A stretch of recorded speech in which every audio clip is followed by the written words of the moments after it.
Candy பப்ளிகம் எப்படி செய்யலாம் பார்க்க போகிறோம். வாங்க பார்க்கலாம். ஃபஸ்ட்டு ஜிஞ்சாமில் உள்ள எல்லா க்ரீமையும் எடுத்துடணும். எல்லாத்தையும் எடுத்தாச்சு பாருங்கள். எல்லாத்தையும் எடுத்துகிட்டு இதில் போட்டுட்டு அதெல்லாம் மிக்ஸ் பண்ணால் அல்லாட்ட பிங்க் கலர் ஆக ஆரம்பிக்கும். இது மாதிரி ஆகலாம் இது கேண்டி பப்ளிகம் ரெடி ஆகும். நீங்கள் எல்லாம் தண்ணி ஊற்றணும்னா ஊற்றிக்கலாம். அதுக்குன்னு ரொம்ப நிறையாலாம் ஊற்றக்கூடாது.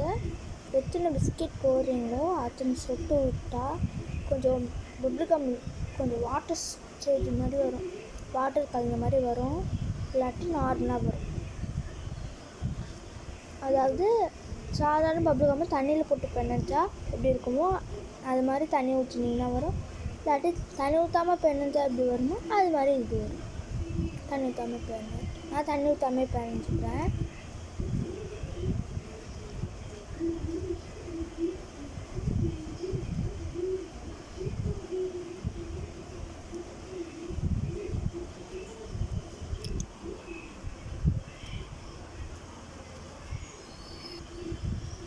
நல்லா பெனஞ்சிட்டேன். பார்த்தீங்களா, கொஞ்சம் நல்லா பிங்க் கலரில் பப்ளிகம் மாதிரியே வந்துடுச்சு. நல்லா பிங்க் கலரில் பப்ளிகம் மாதிரி வந்ததுக்கப்புறம் கையெல்லாம் ஒட்டாது, மாதிரி வந்துடும். மாதிரி தான் இதுவும். அதுக்குன்னு தூக்கி ஒட்டலாம் விளையாட முடியாது. பார்க்க மாட்டேன் பப்ளிகம் இல்லாமல் டேஸ்ட்டும் பப்ளிகம் மாதிரியே இருக்கும். நம்ம நல்லா உருட்டிக்கலாம். எனக்கு 3 ஃப்ரெண்ட்ஸ், அதாவது ஸ்கூலுக்கு எடுத்துகிட்டு போகிறதுனால எனக்கு 3 ஃப்ரெண்ட்ஸ் இருக்காங்க.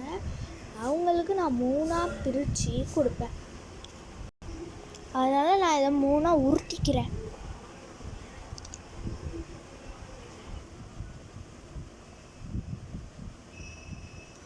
உருட்டிட்டேன். அதெல்லாம் ரவுண்டாக உருட்டியிருக்கேன். 3ஆக ரவுண்டாக வந்துருக்கேன். இதை பார்க்குறதுக்கு மட்டும் பப்ளிகம் இல்லாமல் டேஸ்ட்டும் பப்ளிகமாக இருக்கும். ஏன்னா இதை ஒரு நாள் 24 hours அப்படி 10 hours ஊற வச்சிங்கன்னா இது நல்லா பப்ளிகம் மாதிரியே வந்துடும். அது சாஃப்டாக க்யூஷியாக இருக்கும். அதுவே 1 hour 10 hours கழிச்சு 24 hours 10 hours கழிச்சு பார்த்தீங்கன்னா இது உண்மையான பப்ளிகம் மாதிரியே இருக்கும். Bye friends.